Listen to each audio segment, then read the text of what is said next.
राधे राधे प्रिय भक्तों, आज मैं आपको अजा एकादशी की व्रत कथा की विधि और महात्म्य सुनाने जा रही हूँ।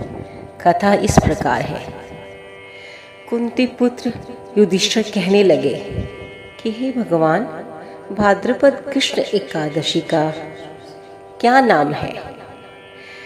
व्रत करने की विधि तथा इसका महात्म्य कृपया करके कहिए। मधुसूदन कहने लगे कि इस एकादशी का नाम अजा है। यह सब प्रकार के समस्त पापों का नाश करने वाली है। जो मनुष्य इस दिन भगवान ऋषिकेश की पूजा करता है, उसको वैकुंठ की प्राप्ति अवश्य होती है।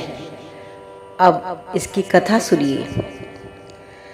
प्राचीन काल में हरिश्चंद्र नाम का एक चक्रवर्ती राजा राज्य करता था।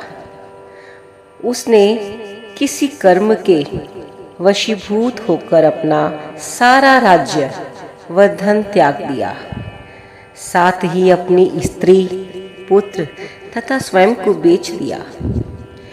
वह राजा चांडाल का दास बनकर सत्य को धारण करता हुआ मृतकों का वस्त्र धारण करता रहा, मगर किसी प्रकार से सत्य से विचलित नहीं हुआ।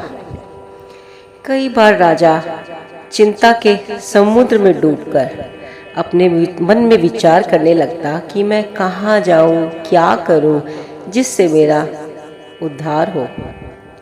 इस प्रकार राजा को कई वर्ष बीत गए। एक दिन राजा इसी चिंता में बैठा हुआ था कि गौतम ऋषि आ गए। राजा ने उन्हें देखकर प्रणाम किया और अपनी सारी दुख भरी कहानी कह सुनाई। यह बात सुनकर गौतम ऋषि कहने लगे कि राजन, तुम्हारे भाग्य से आज से 7 दिन के बाद भाद्रपद कृष्ण पक्ष की अजा नाम की एकादशी आएगी। तुम विधि पूर्वक उसका व्रत करो। गौतम ऋषि ने कहा कि इस व्रत के पुण्य प्रभाव से तुम्हारे समस्त पाप नष्ट हो जाएंगे। इस प्रकार राजा से कहकर गौतम ऋषि उसी समय अंतर्ध्यान हो गए।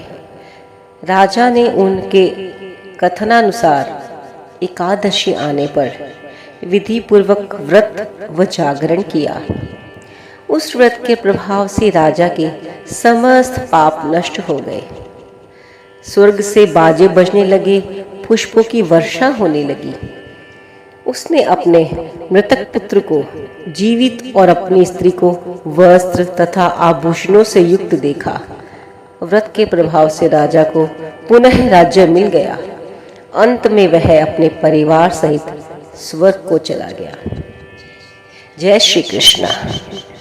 नारायण नारायण, श्री कृष्ण गोविंद हरि मुरारी, हे नाथ नारायण वासुदेवा।